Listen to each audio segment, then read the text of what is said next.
Mesdames, Mesdemoiselles, Messieurs, bonsoir. Et bien comme ces photos vous le rappellent, l'événement essentiel de la journée, c'était bien sûr la conférence de presse que tenait aujourd'hui le président de la République, M. Georges Pompidou. Nous allons dans quelques instants y revenir beaucoup plus longuement. Je voudrais d'abord vous donner très brièvement les autres titres de ce journal. Il y avait aujourd'hui une nouvelle rencontre entre messieurs Kissinger et les Ductos. Elle avait lieu à Senon-la-Bretèche, près de Paris, et l'ambiance semblait y être tout aussi glaciale qu'hier. À Luxembourg, les membres de la Commission européenne et leur nouveau président, M. Ortoli, prêtaient aujourd'hui serment. À Paris s'ouvrait aujourd'hui également le procès de Jean-Antoine Tramonil, le gardien de chez Renault, meurtrier d'un jeune manifestant gauchiste, René Pierre Auvernay. Du nouveau aussi dans l'affaire des fausses factures de Lyon, le député PDM de la Loire, André Chazalon, vient d'être inculpé de faux en écriture et d'abus de biens sociaux. Enfin, à la Nouvelle-Orléans, les esprits s'apaisent lentement après le drame d'hier. Et on en est ce soir à se demander si les terroristes étaient aussi nombreux qu'on l'avait d'abord pensé. Il n'est pas impossible que les policiers aient parfois tiré les uns sur les autres. Voilà donc pour les titres de ce journal, mais je vous le disais tout à l'heure, la première place de l'actualité aujourd'hui est occupée par la conférence de presse que donnait cet après-midi M. Georges Pompidou.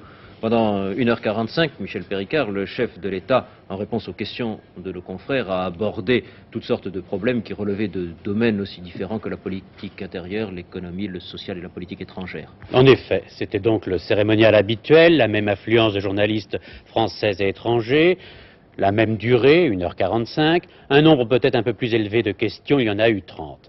À cette conférence de presse, c'est évident pour qui y a assisté, M. Pompidou a d'emblée tenu à réaffirmer qu'il est le président de la République et non pas, ce que certains répétaient depuis quelque temps, un chef de parti.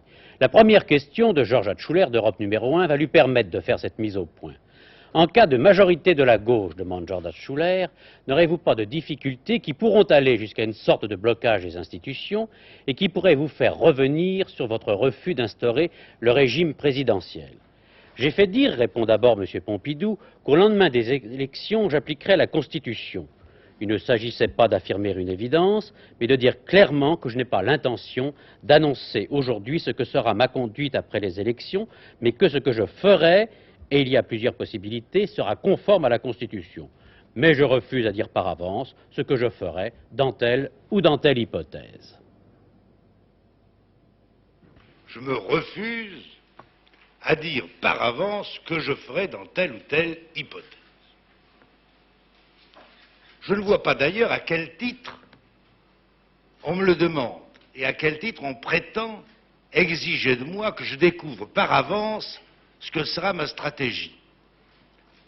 Si j'étais candidat, je trouverais normal que mes électeurs me posent des questions sur mon action future. Seulement, je ne suis pas candidat, je suis élu.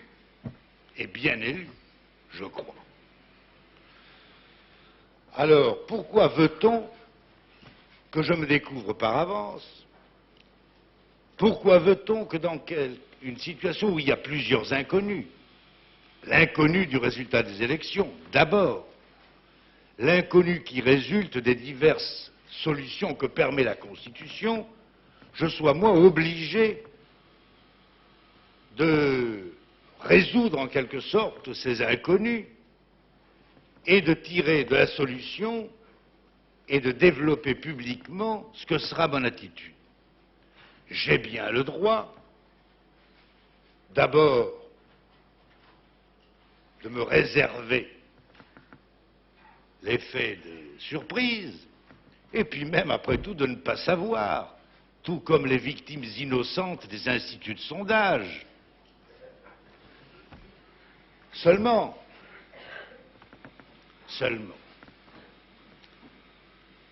l'action politique, pour moi, n'est pas un jeu. Lorsque j'ai répondu à l'appel du général de Gaulle, me chargeant des fonctions de Premier ministre,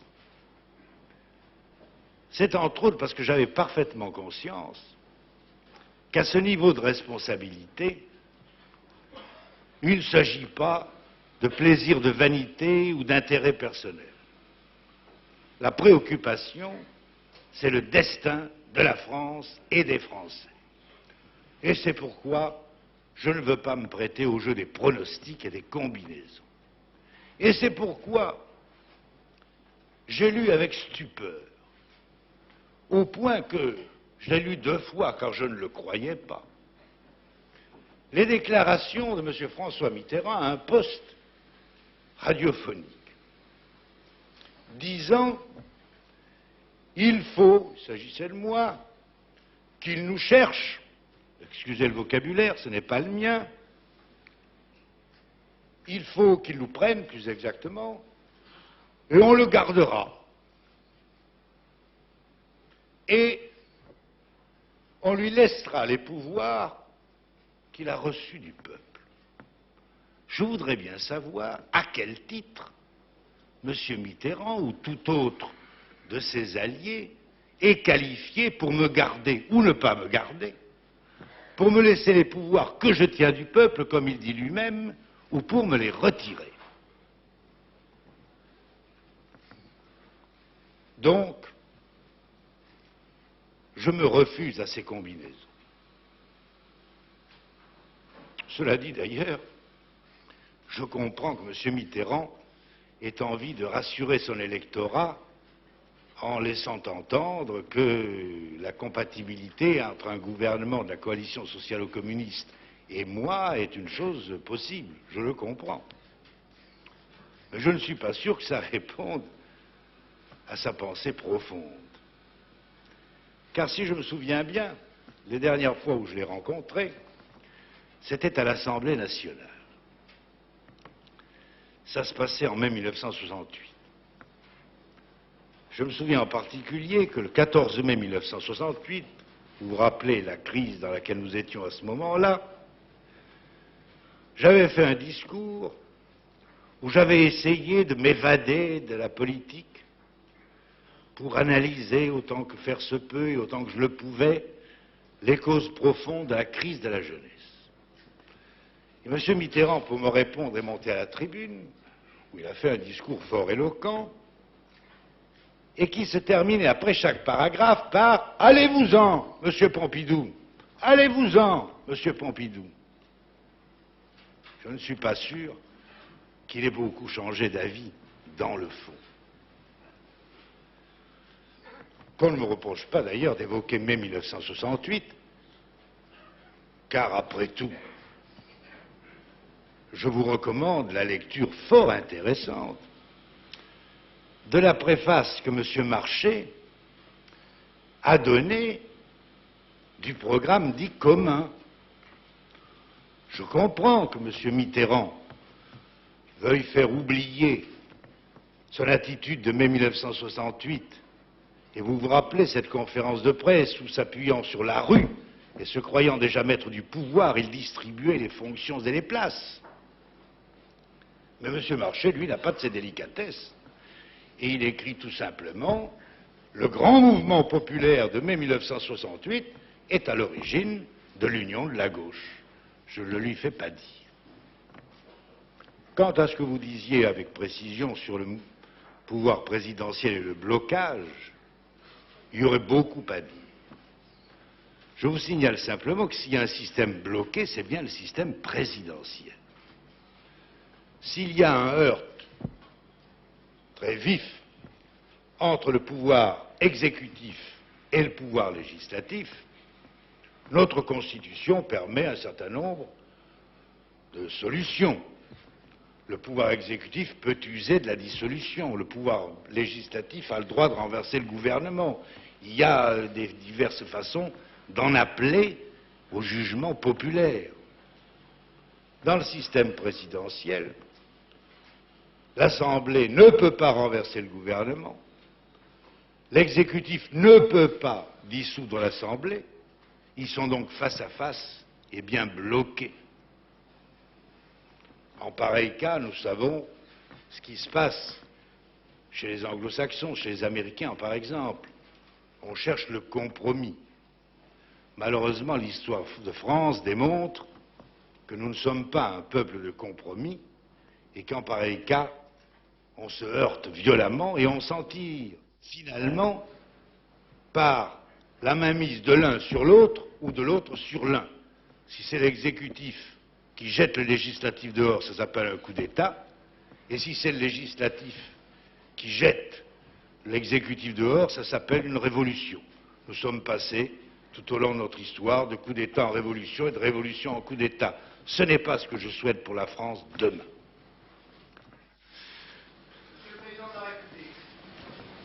Monsieur Passon, voulez-vous, bien que je vous connaisse, rappeler votre nom et votre qualité? André Passeron, journal Le Monde. Récemment, en vous adressant à certains de vos partisans, vous les avez invités à combattre non tellement pour la majorité que pour une majorité nouvelle, auriez-vous dit. Pourriez-vous préciser quelle est votre conception de cette nouvelle majorité et si celle-ci s'inscrit et comment dans la notion d'ouverture que vous aviez pratiquée en 1969? Nous reparlerons de la majorité après les élections et de ma conception, mais les commentaires qui ont été faits sur cette formule sont totalement inexacts. J'ai dit, en effet, au groupe de la majorité qui était réuni autour de moi, ne parlez plus au nom de la majorité. La majorité, elle est morte à partir du moment où l'Assemblée est morte. C'est fini. Vous avez à combattre pour une majorité, c'est-à-dire pour conquérir une majorité dans l'Assemblée de demain. Ça ne touche absolument en rien aux limites de cette majorité. Et on peut très bien concevoir que l'ancienne majorité soit aussi la majorité de demain, la nouvelle majorité.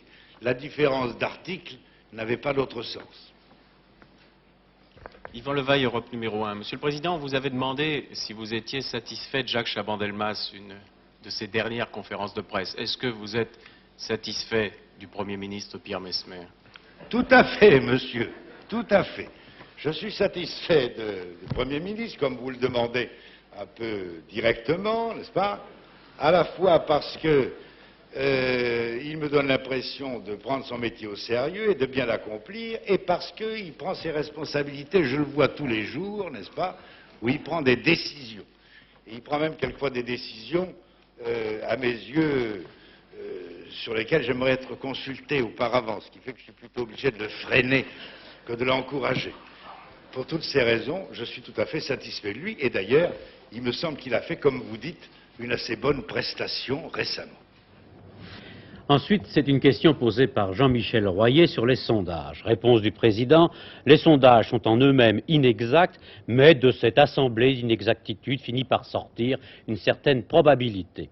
Raymond Tournoux de Paris Match fait, lui, allusion au livre que vient de publier Georges Ségui, où celui-ci prétend que M. Pompidou aurait dit un jour: je préfère être simple fonctionnaire d'un gouvernement communiste que Premier ministre d'une France dominée par les Américains.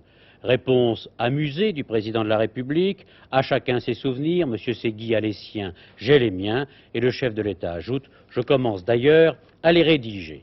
Une question sur la condition de la femme, elle est posée par une femme, notre consoeur Danielle Brem. Celle-ci fait remarquer au président que les femmes se heurtent toujours à des barrières, comme par exemple les lois sur les naissances.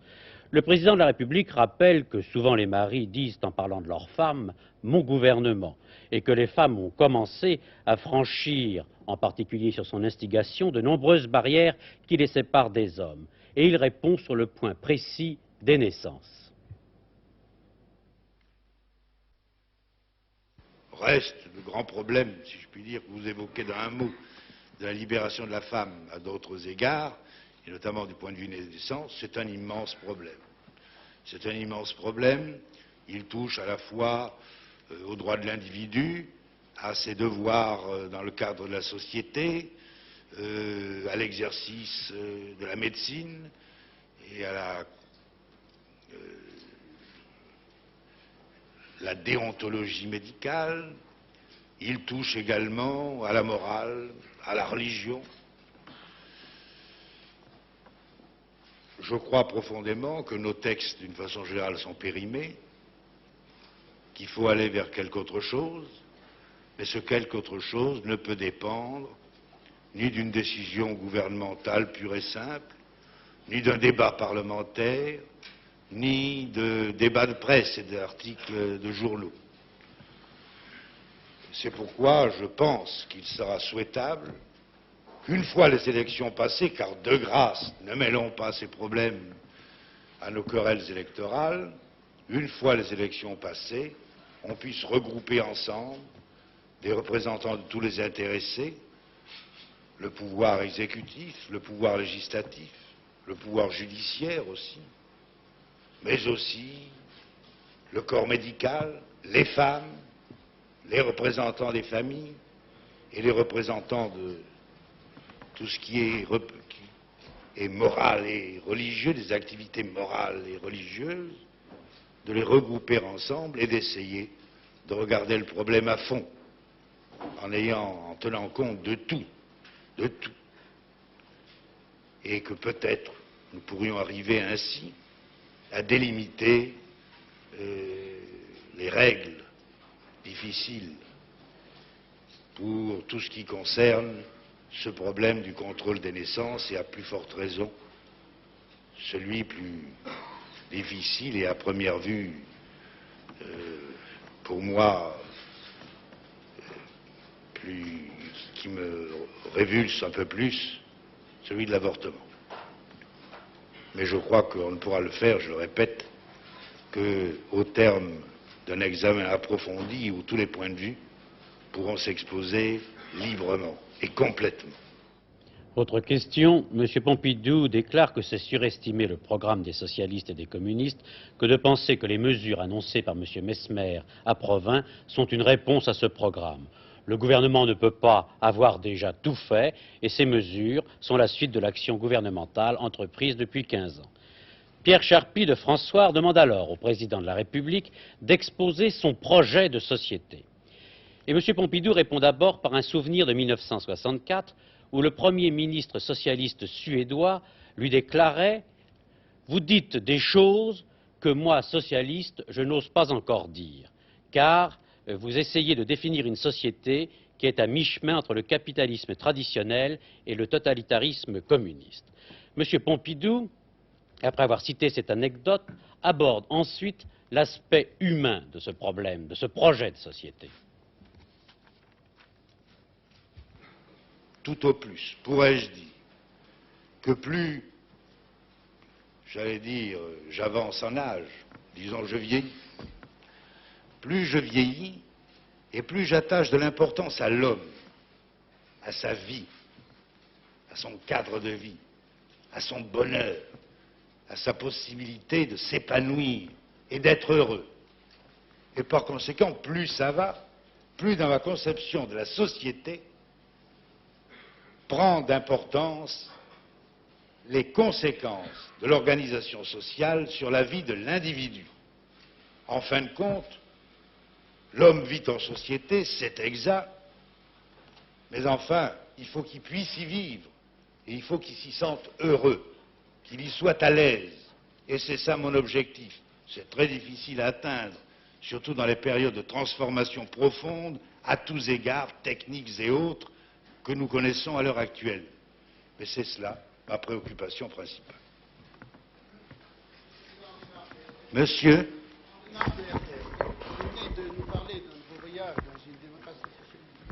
je voulais vous demander ce que vous pensiez de la prochaine venue à Paris d'un certain nombre de chefs de gouvernement étrangers à l'occasion de la réunion de l'internationale socialiste et quelle serait votre attitude à leur égard.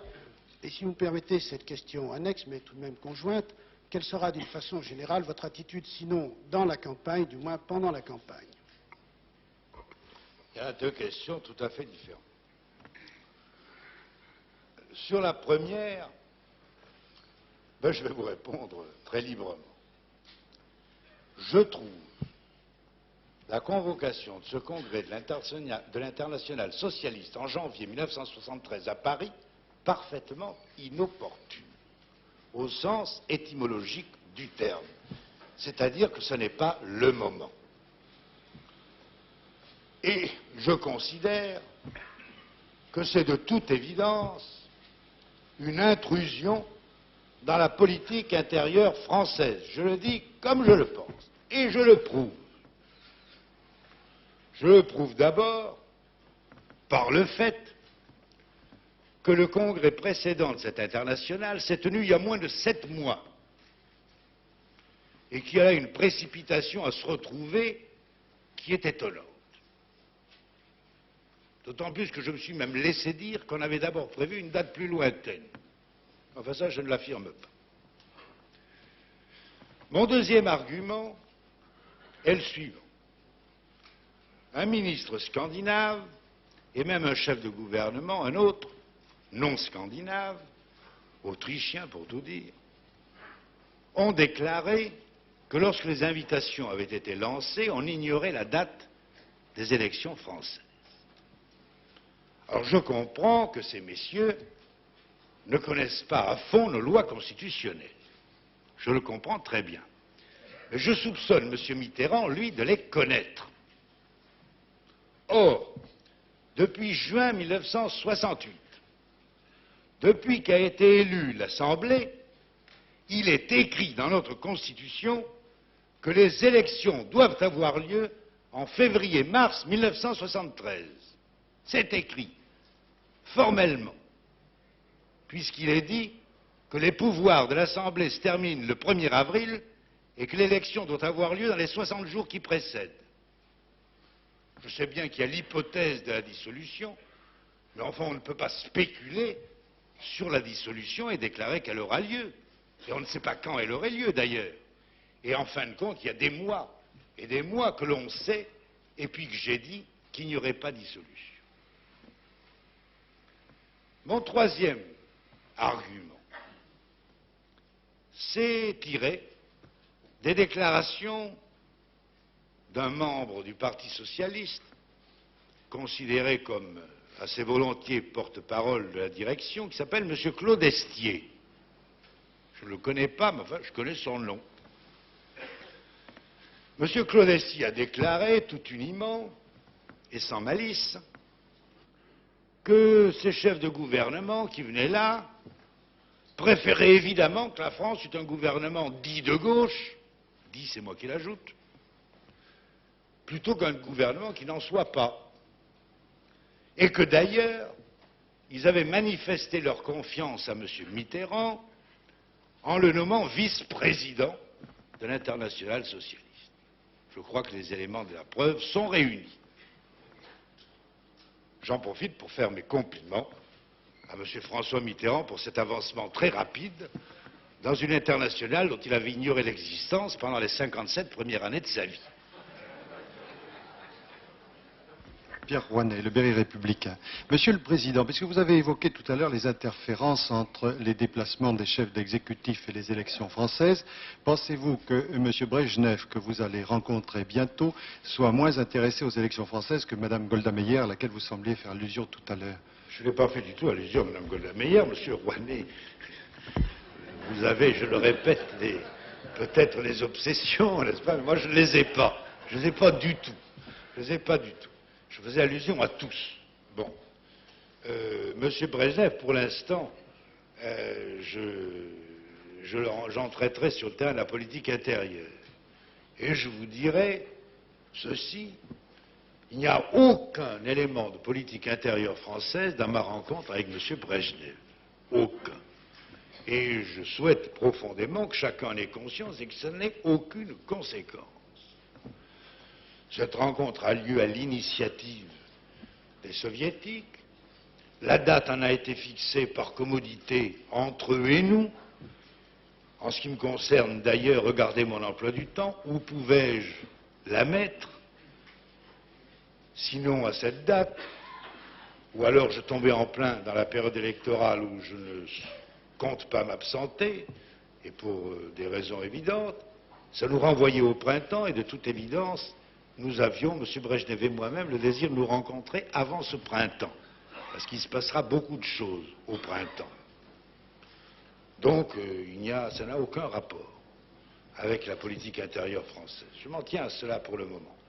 Ça n'est pas tout à fait comme la rencontre entre M. Brejnev et M. Marchais. Ça, c'est différent. Moi, quand je rencontre M. Brejnev, c'est les responsables, les premiers responsables de deux États indépendants qui se rencontrent pour discuter de leurs rapports bilatéraux, de la politique générale. Tandis que l'autre, c'est un rendez-vous d'allégeance entre chef d'un parti et chef d'un autre parti, combien plus grand et combien plus puissant. C'est tout à fait différent. Il y a une formule célèbre que l'on prête à M. André Malraux. Entre nous, les gaullistes et les communistes, il n'y a rien. Le discours que M. le Premier ministre a prononcé dimanche à Provins a paru relever de cette philosophie. D'un côté, la majorité actuelle, de l'autre, l'union de la gauche, et personne d'autre. Est-ce que c'est également votre conception de la vie politique française? Ma conception de la vie politique française consiste à la regarder, et s'il y a quelque chose, eh bien, on le verra.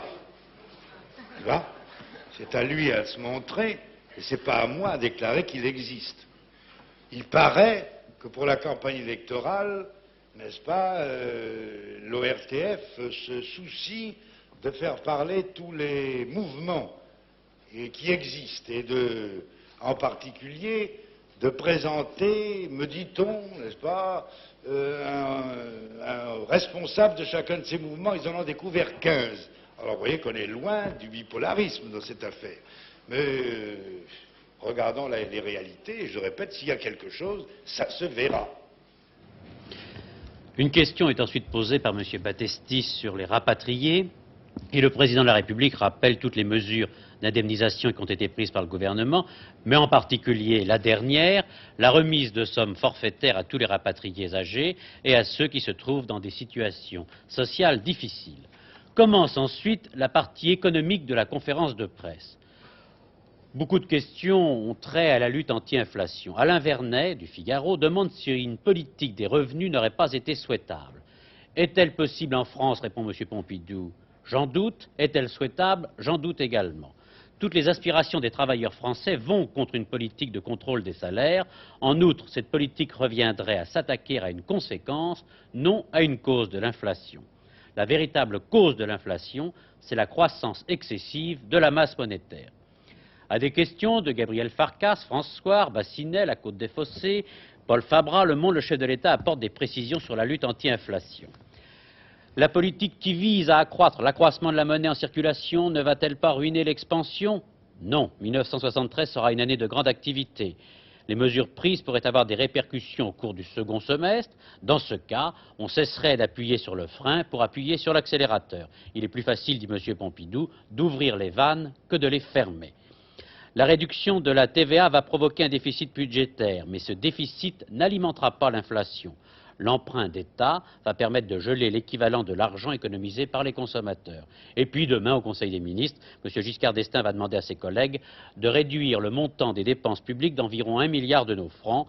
C'est ce qu'ils vont eux-mêmes pouvoir économiser grâce à la baisse de la TVA.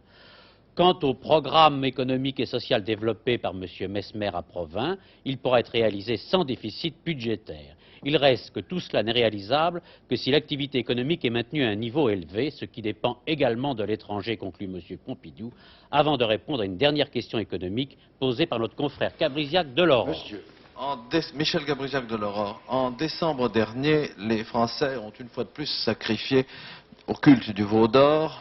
Ils se sont rués sur le Napoléon. Ils ont, semble-t-il, également vendu quelques-uns de leurs francs hors des frontières. Ils ont ainsi fait baisser la parité du franc. Et j'aimerais savoir ce que vous pensez de cette attitude qui apparemment est une attitude de crainte. Et deuxièmement, ce que vous pensez de la santé actuelle du franc et de celle qu'il pourrait avoir pendant les 6 mois qui viennent. Bon, je crois. D'abord, ramenons, si vous voulez bien, les choses à leur juste proportion. Les accords de Washington, qui faisaient suite notamment à la rencontre des Açores, ont fixé des parités et ont en même temps fixé ce qu'on appelle des marges de fluctuation. C'est-à-dire que les monnaies peuvent évoluer les unes par rapport aux autres à l'intérieur de ces marges. Ce qu'on appelle la parité idéale, c'est le milieu de la marge de fluctuation. C'est là qu'on dit le franc est à sa parité quand il est au milieu. Pendant des mois et des mois, le franc a été au-dessus de la parité. Cela tenait à la confiance dans le franc, bien entendu. Cela tenait aussi à la méfiance vis-à-vis du dollar.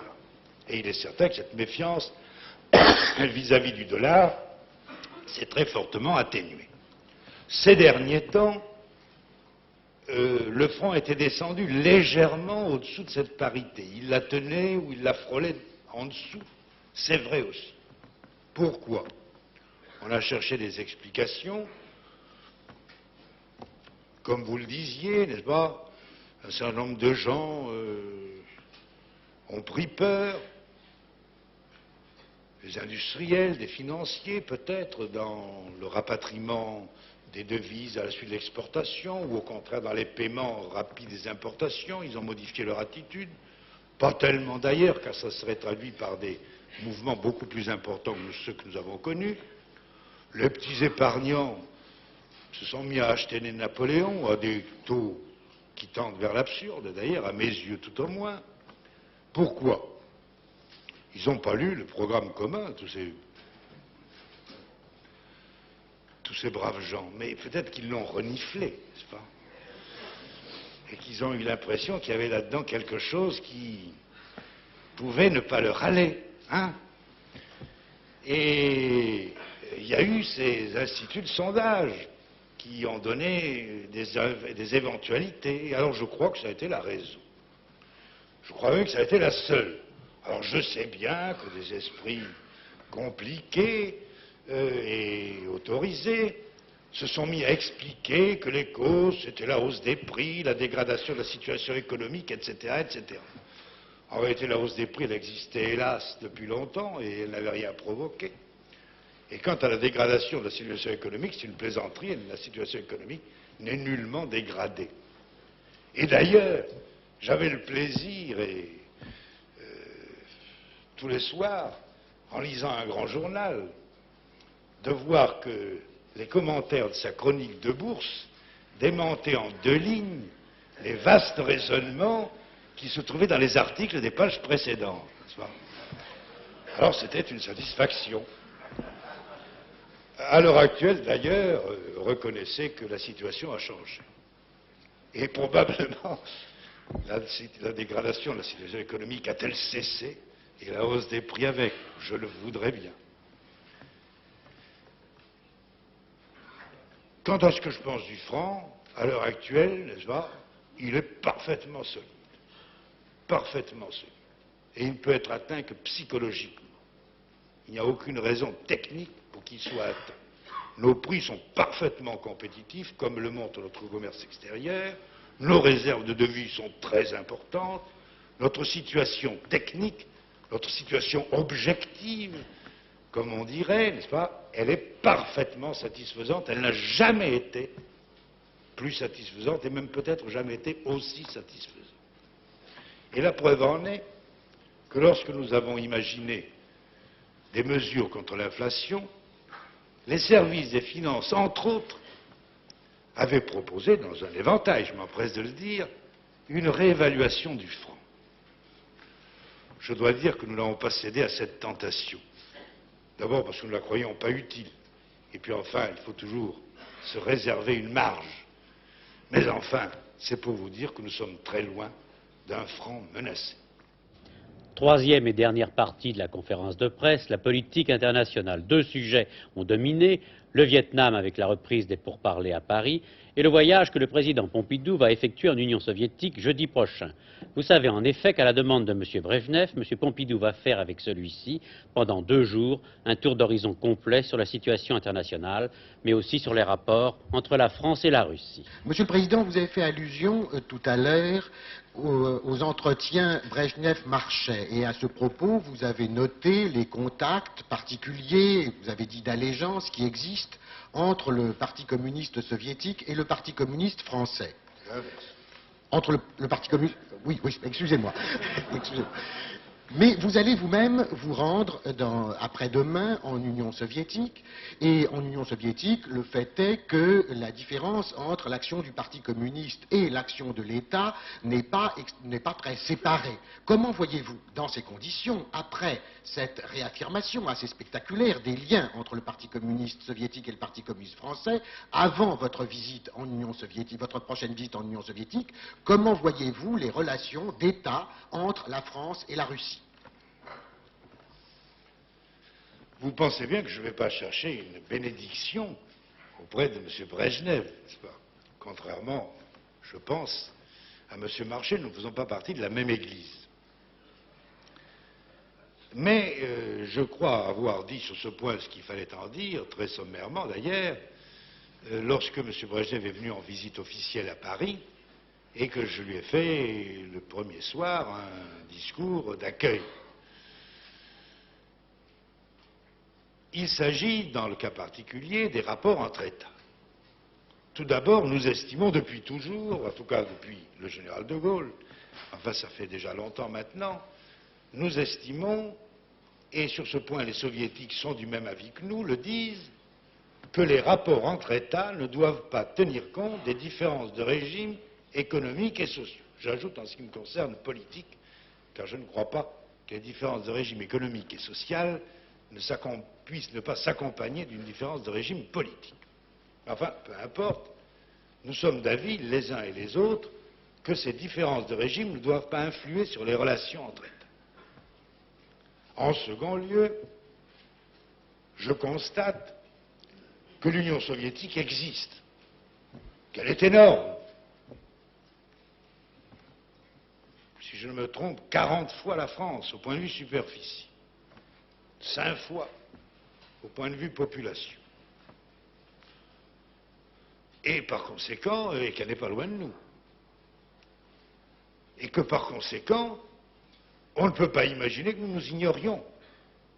Ou bien, nous nous tournons le dos et c'est la guerre froide. Et ça ne peut pas durer toujours, et ça ne doit pas durer toujours. Ou bien nous essayons de coopérer. Depuis le voyage du général de Gaulle en Russie, notamment, on a décidé de coopérer.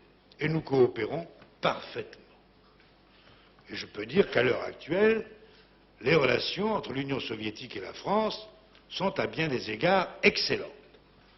Elles le sont sur le plan technique, sur le plan scientifique, dans un certain nombre de domaines, de techniques avancées en particulier. Elles le sont sur le plan économique. Et je peux dire que le doublement en 5 ans de nos échanges avec l'Union soviétique sera, à mon avis, atteint et probablement même dépassé. Elles le sont, et d'ailleurs, nous avons mis au point pratiquement un accord décennal de coopération économique.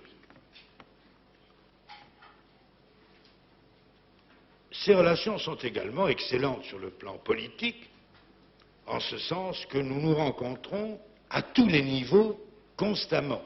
Bien entendu, les rencontres au sommet, comme on dit, sont relativement rares, mais les rencontres au niveau des ministres, au niveau des ambassadeurs, des services, sont constantes. Et on peut dire que tous les problèmes politiques bilatéraux, politiques et autres, bilatéraux, et que tous les problèmes du monde sont tour à tour évoqués et examinés.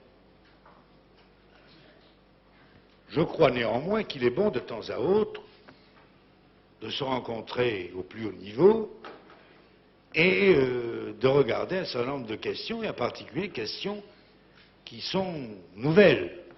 Il est certain que l'année 1972 a été une année extraordinaire, où un nombre d'événements importants, sans précédent, depuis la guerre, s'est produit. Parmi ces événements, il y en a qui peuvent soulever de notre part un intérêt politique, un intérêt intellectuel, un intérêt général. Mais il y en a aussi beaucoup qui nous intéressent directement, qui intéressent l'Europe directement. C'est en particulier toute la solution du problème allemand telle qu'elle a été réalisée.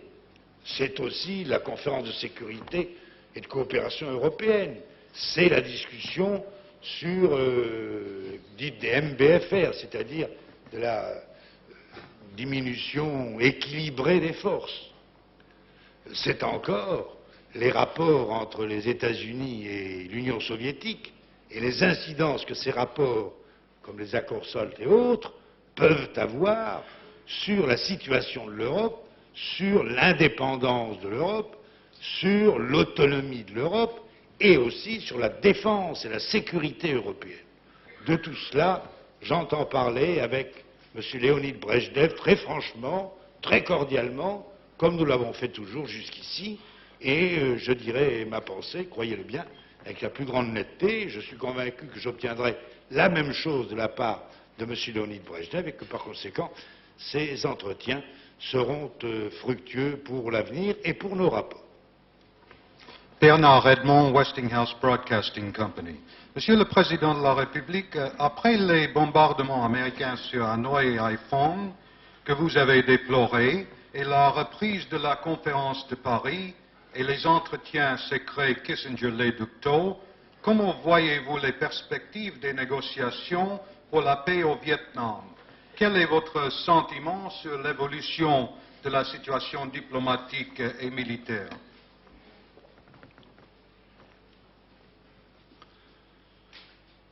Je vous dirais, monsieur, que personne parmi les dirigeants des différents pays, plus que moi, n'a été affecté autant que je l'ai été par la reprise des bombardements, et surtout de bombardements aussi violents. Cela pour des raisons qui, outre les raisons humanitaires d'ordre général, tiennent à deux aspects particuliers du rôle de la France dans cette affaire. Tout d'abord parce que nous avions été associés, plus que tout autre gouvernement autre que les partis intéressés, naturellement, à ces négociations, que nous avions espéré profondément leur succès, que nous avions même cru que l'accord était fait, et que par conséquent la déception était amère. Et puis en second lieu, parce qu'il se trouve que la France, pour des raisons déjà anciennes, a, pour les populations d'Indochine, des 4 États d'Indochine, une sensibilité, une sympathie un peu particulière, et que le martyre de ces peuples, nous le ressentons peut-être un peu plus que d'autres.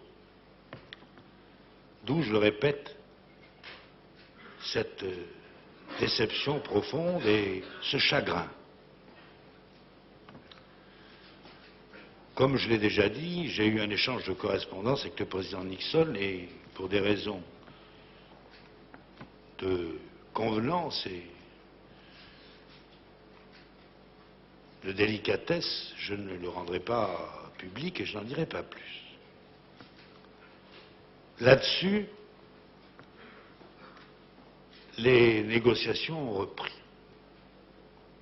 ainsi que cela nous avait été annoncé d'ailleurs. Et elles sont en cours. Je ne voudrais pour rien au monde gêner ces négociations. Je veux espérer, et vraiment de tout mon cœur, que cette fois elles aboutiront et que nous n'aurons pas une éternelle alternance de discussions à Paris et de bombardements. La situation est difficile, les problèmes posés ne sont pas inexistants, ils sont réels. Je comprends que chacun veuille prendre ses précautions, mais enfin, je souhaite qu'on aboutisse, et il faut aboutir. Et je ne voudrais pas, surtout,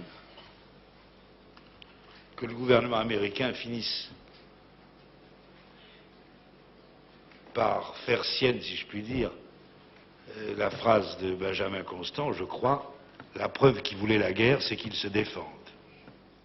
Enfin, saisissant l'occasion d'une question sur l'aide au tiers-monde, M. Pompidou revient sur le milliard de dettes de certains pays africains dont il avait annoncé la remise. Il a précisé que cette mesure sera soumise à l'approbation parlementaire, comme le sont d'ailleurs tous les projets de loi que décide le gouvernement en Conseil des ministres. Pessimisme du chef de l'État sur le Proche-Orient. Si nous pouvions jouer un rôle d'intervention dans cette crise, nous ne demanderions pas mieux, mais actuellement cela ne paraît pas possible. Et M. Pompidou termine sa conférence de presse en parlant du 10e anniversaire de la coopération franco-allemande qui sera marqué par la venue de M. Willy Brandt fin janvier dans le cadre des réunions biannuelles. La coopération franco-allemande, conclut M. Pompidou, était hier privilégiée. Aujourd'hui, dans le cadre de l'Europe, elle doit être exemplaire, c'est-à-dire servir d'exemple. Michel Péricard, on enregistre déjà un certain nombre de réactions à la déclaration de M. Pompidou. Elles ne sont pas encore très nombreuses. Non, elles ne sont pas très nombreuses et elles émanent fort peu des mouvements politiques pour la raison que les mouvements politiques de plus en plus souhaitent regarder au fond ces textes et ne pas réagir à chaud. Demain, je puis déjà vous le dire, bien entendu, dans nos différentes éditions des journaux, nous donnerons la parole aux leaders de ces formations politiques. Mais peut-être très rapidement quelques réactions syndicales. Pour la CGT, le président de la République continue à laisser planer l'incertitude sur son comportement dans l'hypothèse d'une victoire de la gauche. Il a, dit la CGT, une curieuse conception du suffrage universel dont il se prévaut pour justifier le pouvoir qu'il détient.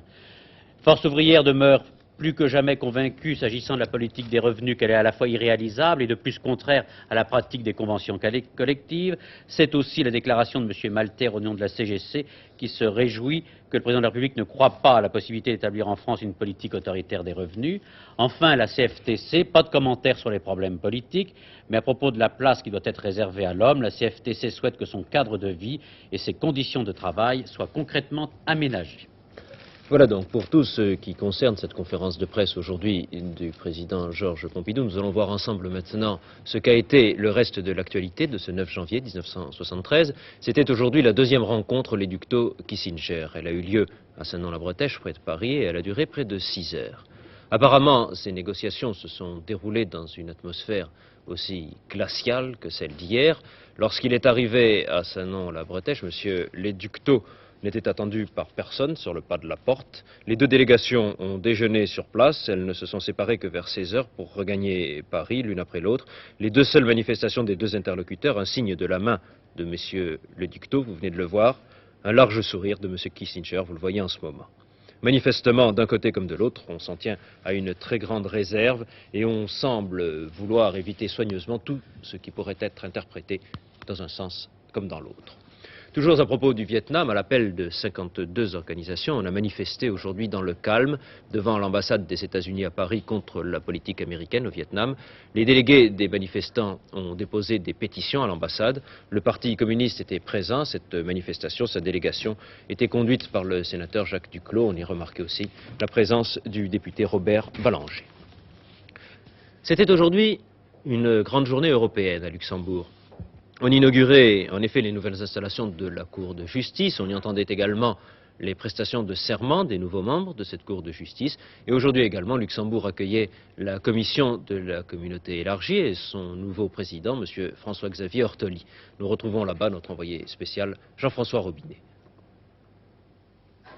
Cette journée officielle de l'Europe élargie a été ouverte ce matin par le grand-duc Jean du Luxembourg. Avec son chef de gouvernement, M. Werner, il a confié solennellement le nouveau bâtiment de la Cour de justice européenne à son président, le Français Robert Lecour.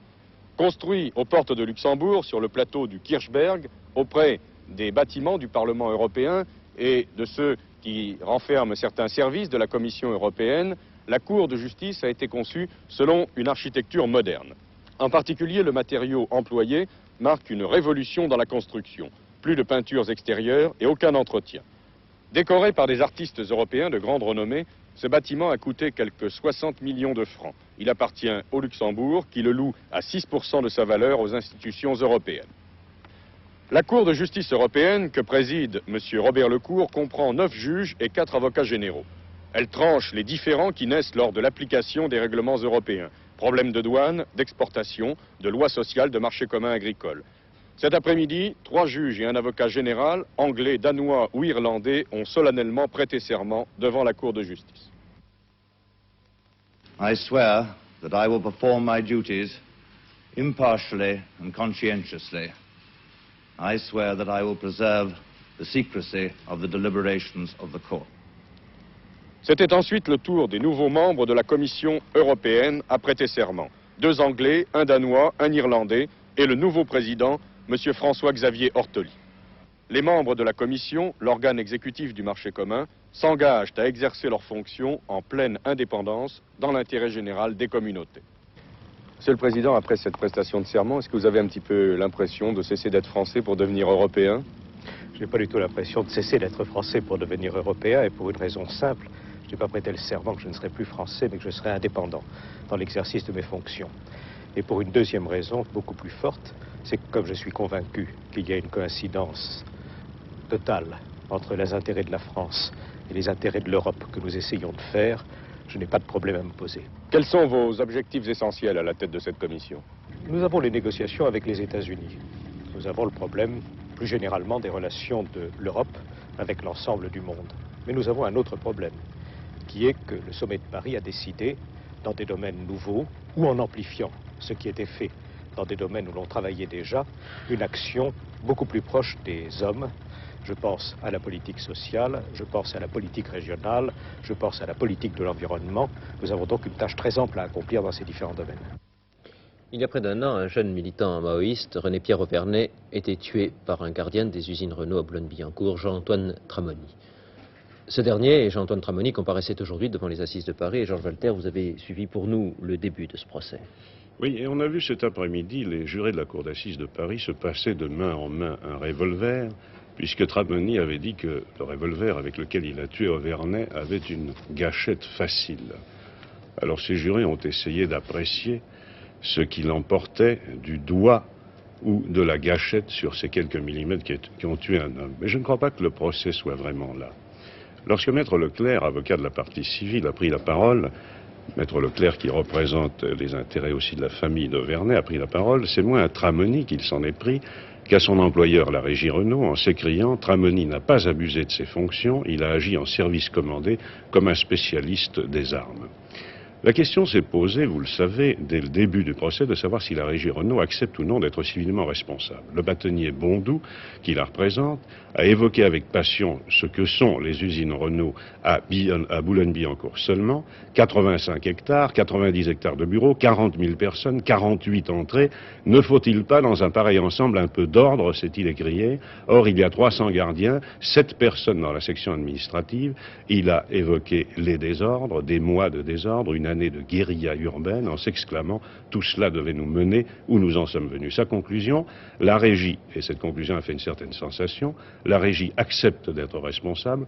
Son président directeur général, M. Louis Dreyfus, est à la disposition de la Cour. Il se présentera devant elle. J'aurai des questions à lui poser, a ajouté Maître Leclerc. Là-dessus a commencé le long interrogatoire de Tramoni. L'évocation de son enfance corse, d'une vie de militaire modèle, adjudant-chef après 15 ans de service, il a 37 ans aujourd'hui, l'Algérie, la médaille militaire, une carrière exemplaire, bon père, bon époux, pas violent, engagé chez Renault ou habitué à la fois au baroud et à l'obéissance. Il tombe dans un monde ouvrier qui n'est pas le sien, où il voit des tumultes, des jeunes manifestants, des Jean-Paul Sartre. Le 25 février, il a tiré. Il n'avait pas le droit d'avoir une arme. J'avais peur, dit-il, j'étais menacé, je ne voulais pas tirer. Mais comment vous, ancien militaire, demande le président Braunschweig, avez-vous pu ne pas maîtriser votre geste? Quand on est dans le bain, Monsieur le Président, mais vous avez touché au cœur. C'est une fatalité. Les frères et les sœurs de la victime, Pierre Auvernay, sont là, sa mère et son père, qui sont des paysans de l'Aisne, des gens simples, qui ne semblent pas très bien suivre ces débats compliqués, mais ils n'ont rien vu encore. Demain commence le défilé de quelques 80 témoins. Et nous vous retrouvons demain soir, Georges Walter. Du nouveau, dans l'affaire des fausses factures de Lyon, le juge d'instruction vient d'inculper M. Chazalon, le député PDM de la Loire, de faux en écriture et d'abus de biens sociaux. À la base de toute l'affaire, une facture de 217 000 francs établie pour une livraison de tôle d'acier. Une dépêche qui nous est parvenue il y a quelques instants, un peu avant que j'entre dans ce studio. M. Mahmoud Hamchari est mort. M. Mahmoud Hamchari, c'était ce représentant de l'OLP en France qui avait été victime le 8 décembre dernier d'un attentat à son domicile, rue d'Alésia, à Paris. Une bombe avait explosé dans son appartement.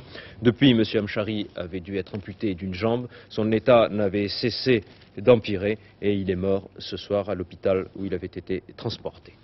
L'année dernière, une bombe a explosé devant les bureaux de l'agence juive à Paris.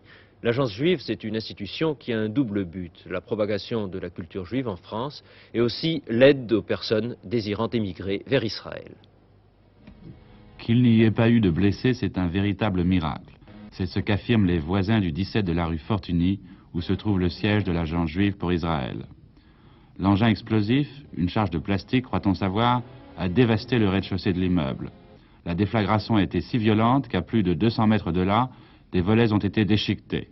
Le consulat de Tunisie, qui se trouve à quelques 100 mètres de l'agence, a également été touché. Dans la rue, jonchée par les débris, 11 voitures ont été soufflées. Et à qui attribuez-vous la responsabilité de l'attentat? Pour l'instant, on n'en sait rien du tout, certainement à une organisation palestinienne quelconque. Il y a suffisamment de personnes qui revendiquent les attentats actuellement pour qu'ils fassent un choix parmi eux. Croyez-vous qu'il y ait une quelconque relation entre l'arrivée de Mme Golda Meir et cet attentat? Oh, j'ai pas l'impression. Je n'ai pas l'impression pour la bonne raison que on avait à l'agent juif des soupçons depuis un certain temps. Il y avait des personnages plus ou moins louches qui rôdaient autour de l'agence. On en avait fait part à la police. Aucune mesure particulière n'a été prise. Je ne pense pas que c'est une relation avec l'arrivée de Mme Golda Meir. Je ne le pense pas.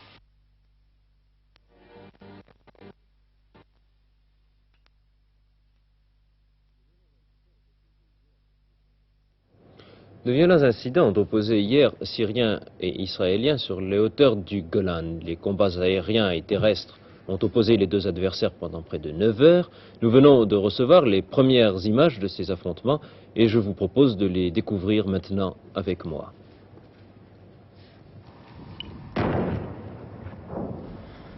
Voici donc ces premières images tournées hier durant les combats qui ont opposé Israéliens et Syriens sur le plateau de Golan. Ces combats se sont déroulés aussi bien dans les airs que sur terre.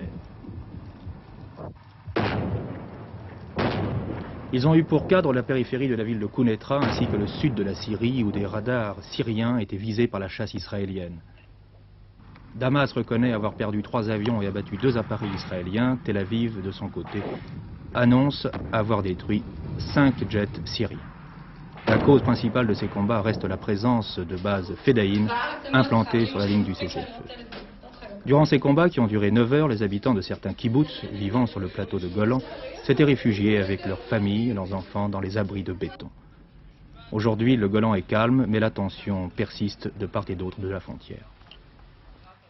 À la Nouvelle-Orléans, le mystère persiste ce soir et on se demande si la fusillade d'hier était l'œuvre de plusieurs terroristes ou d'un seul homme. Et dans ce cas-là, il n'est pas impossible que les policiers se soient entretués dans la confusion générale.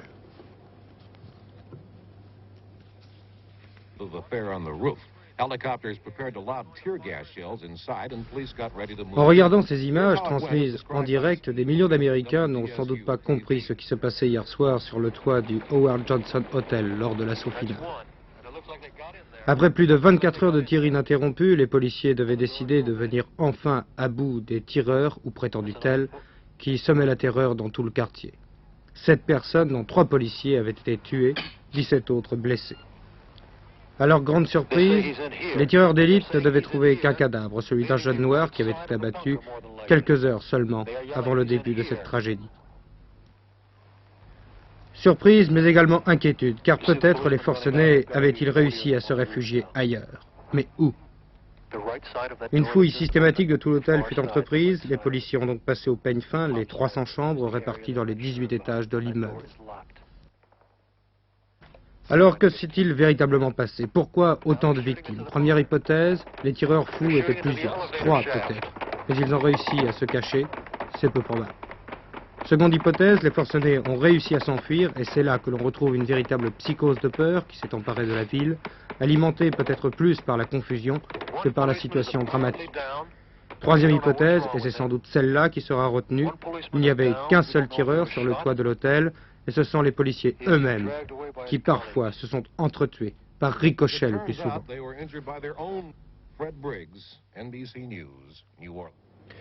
Après avoir accueilli pendant 3 mois Georges Brassens, Bobino voit les débuts ce soir et pour 3 semaines des frères ennemis. C'est à Bruxelles. Ils ont rodé ce show, ils l'ont très finement appelé le show de Bruxelles, une colossale finesse qui donne le ton du spectacle de ces frères ennemis dont la famille s'est agrandie puisqu'ils sont désormais, paraît-il, 7. Vous allez les voir avec moi. Interview Montessier, première fois.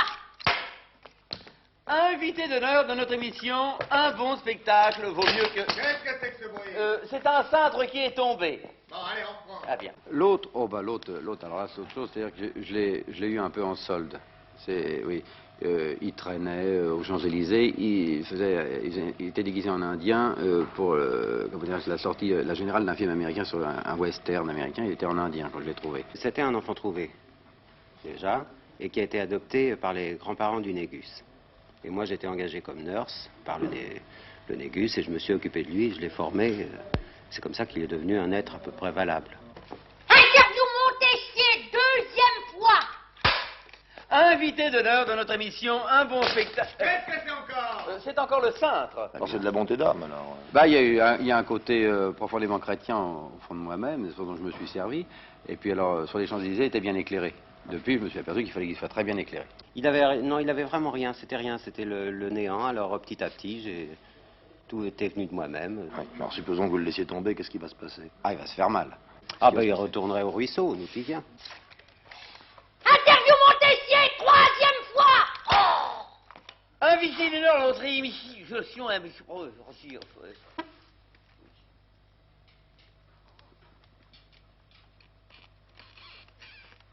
Invité d'honneur de notre émission Un bon spectacle vaut mieux que de mauvais, nous vous présentons ce soir le comédien Max Montessier qui, dans la nouvelle revue érotico-histoire biblique des Folies Gerbert, joue le principal rôle. Oui, alors là, je vous arrête tout de suite, mon cher ami, pour vous dire qu'il ne s'agit pas du principal rôle, mais bien des principaux rôles. Pourquoi vous jouez tous les personnages? Exactement. Mais encore? Eh bien, j'interprète successivement Clovis dans le tableau des coquillages. Non. Si. Jeanne Hachette dans la librairie en folie. Non. Si. Richelieu dans le sketch J'assiège donc je suis. Non. Si. Robespierre dans le tableau Vous prendrez bien une Bastille. Non. Si.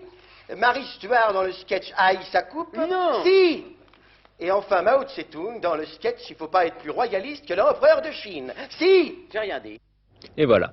Eh bien, vous aurez d'autres informations vers 23h. Jean-François Delassus viendra vous présenter les 24 heures dernières. Toute l'équipe de 24 heures sur la une vous souhaite une excellente soirée.